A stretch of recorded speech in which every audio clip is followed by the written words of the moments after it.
Hi everyone, welcome back. I'm ready to kickstart all the movie related content for 2017 with my top 10 films of 2016.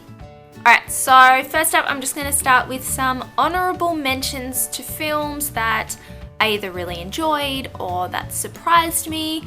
Ones I ended up buying on Blu-ray throughout the year that didn't quite make it into my top 10 list. So in that list I have Sully. I was expecting Sully to be quite boring, understandable. It's a movie about a plane crash. Well, not quite a plane crash, but you get my meaning. So yeah, Sully definitely was a surprise. I was kind of on the edge of my seat through the whole movie. I do have a review, so if you want to watch that, then go ahead and watch that after this video. Next up was The Conjuring 2. I can't remember if I did a review for The Conjuring or The Conjuring 2. Either way, I will link that now for you as well. But I feel like The Conjuring 2 was something that kind of got me more interested in horror films. It was a little bit different. I liked some of the kind of tacky effects, like the stop motion and stuff, which I know a lot of people hated. I really enjoyed it. I did go and buy it on Blu-ray. I saw it by myself and I was only slightly scared, so I'm quite happy about that. I really enjoyed it, but it just didn't quite get a spot on my list. Another one on my honourable mentions is 10 Cloverfield Lane. I wasn't expecting to like this at all. I hated Cloverfield a million years ago when it came out, so I wasn't sure what to expect from this, but I really did enjoy it. It was quite good, and I'm quite happy that you don't so much see aliens, and like Cloverfield was very disappointing and the whole found footage thing, so having 10 Cloverfield Lane be super enjoyable without those downfalls was great. It's definitely not in my top 10, but just wanted to give it a bit of a shout out. Another honourable mention, which until about 5 minutes ago was my number 10 on my list, but it got kicked out by something that you'll see in a minute, and that is the live action Jungle Book. Well, as live action as it can be, with one person being live action and the rest completely being CGI. It was beautiful. I swear I had tears in my eyes at some point. I just really enjoyed it and kind of felt nostalgic. Having all the songs, it was so fun to see, and I really did enjoy the new Jungle Book film, but as you'll see in a second, something else slightly bumped it out of there. And another honourable mention goes to a film that is pretty much in a lot of top 10 of 2016 lists, and for me I probably would put it in there, but it didn't, just kind of had a slight downfall. I don't know, the twist wasn't like, whoa, that's amazing. So for me that is Arrival. I really did enjoy it. It was such a good take on the whole alien invasion film. It was amazing. The kind of shots at the end almost made it not quite as good as it could have been, but I really enjoyed Arrival. Amy Adams was great. I'm not sure if I prefer in this or in Nocturnal Animals, but either way, Arrival is amazing and I would highly recommend watching it, but for me it wasn't as great as it could have been to hold a spot in my top 10. Alrighty, to start off is number 10, and coming in at number 10, like I said, Jungle Book was just moved out, and in replacement of that, number 10 is now Sing Street. Now, I only watched Sing Street a few nights ago. I didn't actually see it at the theatres, but it was a 2016 release. I was just expecting it to be like a family movie, you know, something that's quite enjoyable, fun, had good music, but it really was a very good film. It went in a completely different direction to what I thought it was. Loved all the music, especially having The Cure in there and just watching the main character adapt like his own clothing style and his music style to whatever his big brother had shown him. It really was quite a lovely movie and I would highly recommend watching it. I'm not sure how big of a release it actually was because it was released quite a while ago. Yeah, I didn't see it at the cinemas, but I watched it just the other night and I really loved Sing Street. Alrighty, coming in at number 9 is a film that I have thoroughly enjoyed watching more than once, and that is Captain America Civil War. Now, I was tempted to put it a bit higher up in my list as I've watched it twice, probably 3 times now, and I have really enjoyed it. I think it's got a really good for rewatchability. Yeah, seeing it 3 times, I didn't get bored of it. Obviously having Spider-Man come in was amazing. The Captain America films are my favorite from the MCU. I think that all of the new characters brought into it were amazing. Yeah, it's just a very enjoyable film. Obviously being a Marvel film, you can't go wrong with it. It wasn't as good as some of the others that I saw. It's definitely an amazing film, and if for some reason you haven't seen it, then go and watch it. But yeah, that is Civil War coming in at number 9 for me. Alright, coming in at number 8 was a film that I have seen probably 3 or 4 times, but completely forgot to even add to my list while I was making it, until I did a little Google search of what came out this year and thought, why haven't I put that in my list? And coming in at number 8, that is The Nice Guys. So Nice Guys starring Russell Crowe and Ryan Gosling, and Ryan Gosling is just amazing. Seeing La La Land, which also holds a place, and you'll see that soon. But this movie is so fun, so much humour, the characters are so likeable. Even though it's quite violent and there's nudity, I really think that kind of anyone of any age can enjoy it. It's definitely quite an action-packed film with all the 70s style, and it's just, you know, it's such a good story as well. It's kind of an individual story. It's not like a mainstream investigative kind of movie, but I think having the juxtaposition of Russell Crowe's character and Ryan Gosling, obviously completely different, but they work so well together. Definitely a pair that I would like to see in another movie. Never been the biggest Russell Crowe fan. I don't really watch a lot of his movies, but this was amazing, and I would highly recommend watching The Nice Guys if you haven't. I could definitely watch it over and over. I think I've probably outdone it a bit for now, but yeah, that's coming in at number 8 for me. Alrighty, coming in at number 7 is an animated film, and I know that there were a lot of great animated films that came out in 2016. However, I just didn't get to see a lot of them. There were quite a few movies that we didn't go and see this year for one reason or another. But for me, coming in at number 7 is Zootopia. So Zootopia for me, I didn't see until quite a while after its release, but it was amazing. I have pet rabbits, and I feel like, is it Constable Hops? Obviously the main character of the movie. Loved her, loved Jason Bateman's character as the fox as well. It's so funny, it's so vibrant. The kind of villains of the movie as well, and the whole story is just beautiful. Now, I was going to put Zootopia in replacement of Jungle Book and shift my list around a little bit, but for me, I really enjoyed Zootopia, and if it wasn't $50 to buy on Blu-ray for some reason, I would already own it. I would highly recommend watching that, and it's definitely not a kids movie. It is one of the adult kind of centered animated movies. You know, adults can enjoy it as well, obviously. So yeah, I'd highly recommend seeing Zootopia. Alrighty, coming in at number 6 is Nocturnal Animals.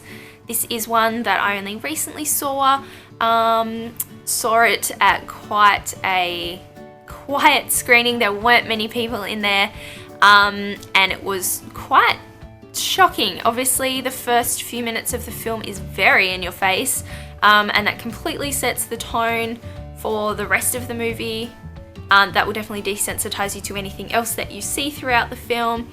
It's quite confronting, but it's a beautiful movie. I don't think it's got quite the amazingness that some people were saying it did. Obviously, people were also saying it needed to be either one story or the other, not the two combined. And obviously, I think that the two kind of stories, the different levels, work well together. It doesn't affect the actual making of the film in any way.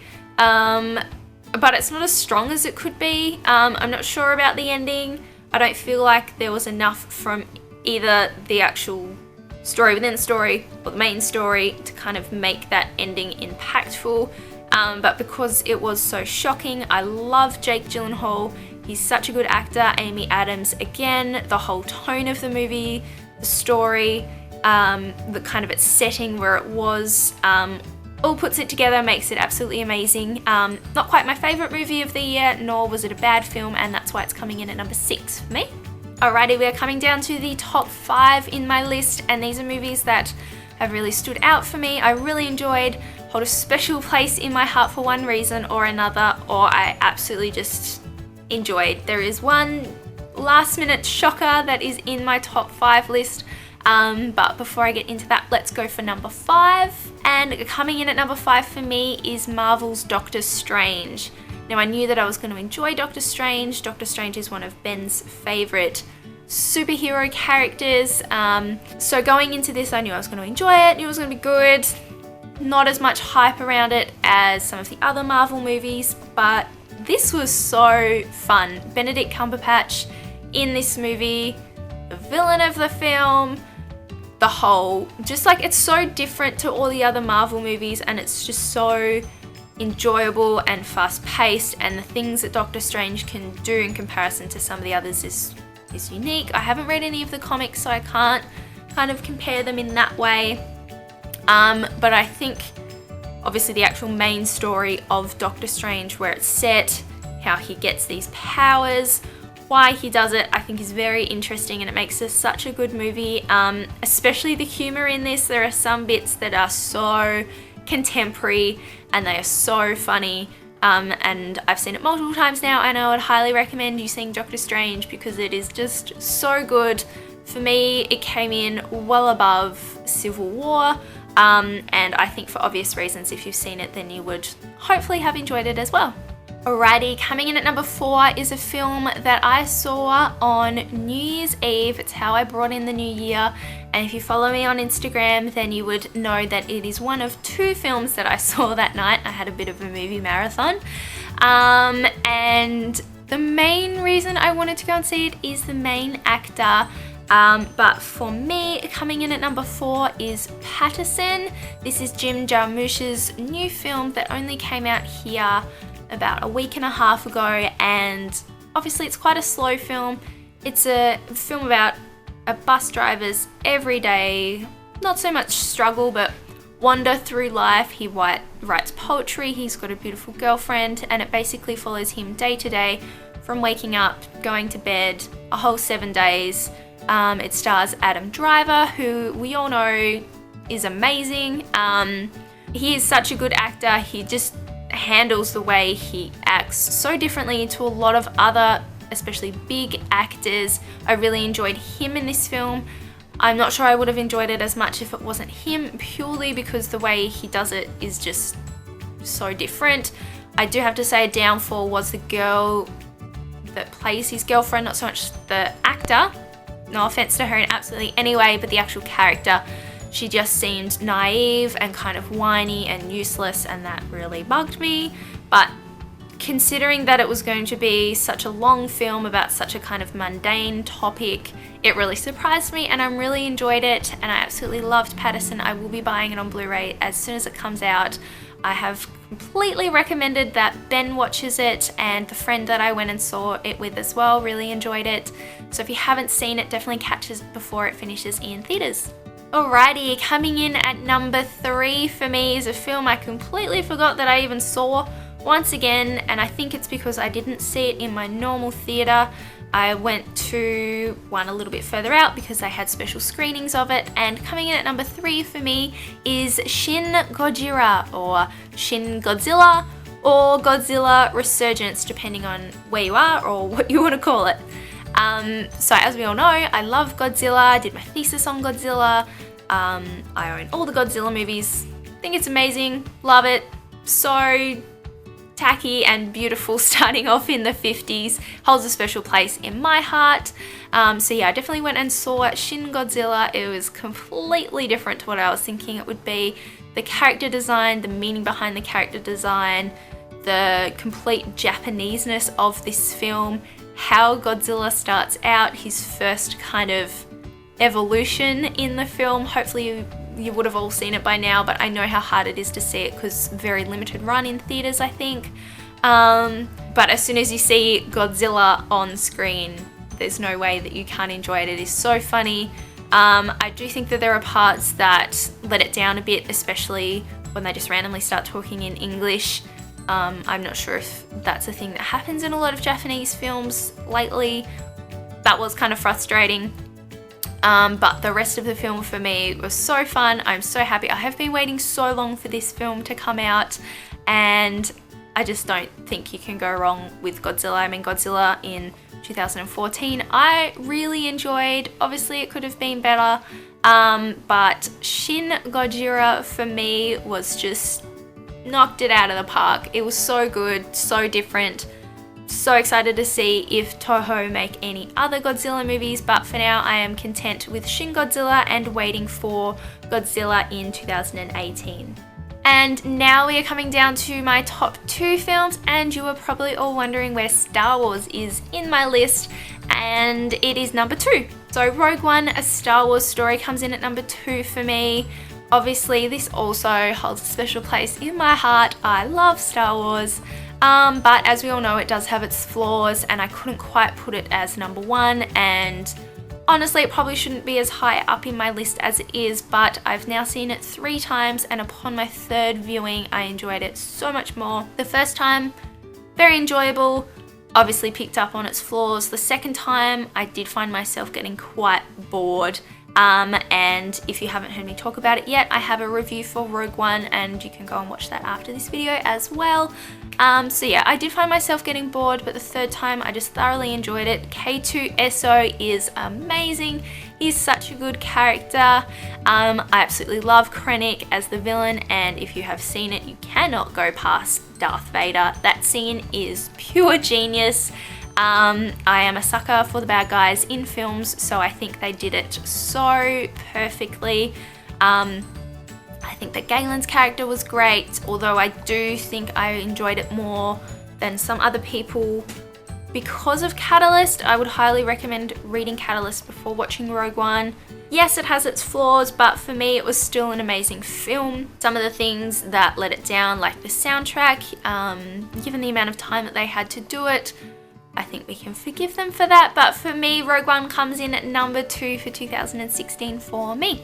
Alrighty, and we are now down to number 1. Please take your guesses down in the comments below if you want to guess what my number 1 film for 2016 is. So I did talk about this movie briefly earlier on in my list, and it is La La Land. So La La Land I actually saw on the 30th of December.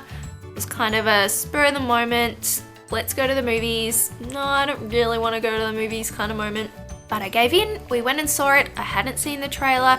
I knew it was Emma Stone and Ryan Gosling, and that was literally all I knew. I didn't know it was a musical. I had no idea what to expect, and I loved it. I left the theater so happy. The songs were so catchy. I was actually just listening to one of them, the opening song of the movie. I think it's kind of an inspirational movie. I think that I've always had this deep love of like film and acting. It's not really something that I pursue, but after this I feel invigorated and I absolutely love it. After seeing so many bad movies in 2016, La La Land gave me hope for upcoming films. I think that Ryan Gosling and Emma Stone have in the past been kind of annoying. I did kind of want to watch Crazy Stupid Love when I got home just so I could see the two of them together again. Ryan Gosling singing in this and playing his piano is beautiful. Getting up close and personal with Emma Stone acting as an actor in the movie is lovely as well, and I just felt so uplifted and happy when I came out of the theatre. I was completely engrossed in the film the entire way through. It did feel that touch too long, but you know, it's a musical, and I think that a lot of people in the cinema with us weren't expecting it to be a musical. They obviously, like me, hadn't watched the trailer. One guy behind us just answered his phone apparently. So yeah, I think that it's a movie that you could get bored in if, you know, you don't like it, if you can't appreciate it, the old Hollywood style of it, seeing all the sets, the ins and outs of that. their life. There's a moment towards the end, right at the very end, with Emma Stone and Ryan Gosling, and it's beautiful and it just makes me want to cry. Yeah, I loved La La Land. It was such a surprise for me, and I'm so surprised that a movie I saw in the last couple of days of the year zoomed all the way to number 1 for me. Alrighty, so those are my top 10 films of 2016 with a few honorable mentions. There are a lot more good films this year than I remember seeing because there were quite a few bad ones. I don't have any intention of doing a top worst list of 2016. If you want to see one, leave a comment down below and be happy to address it. I might do a most anticipated for 2017, but at this point I haven't put together a list. Please let me know what your top 10 films were down in the comments below. Please remember to like this video and subscribe to my channel for lots of new videos in the new year, and I will see you next time. Bye!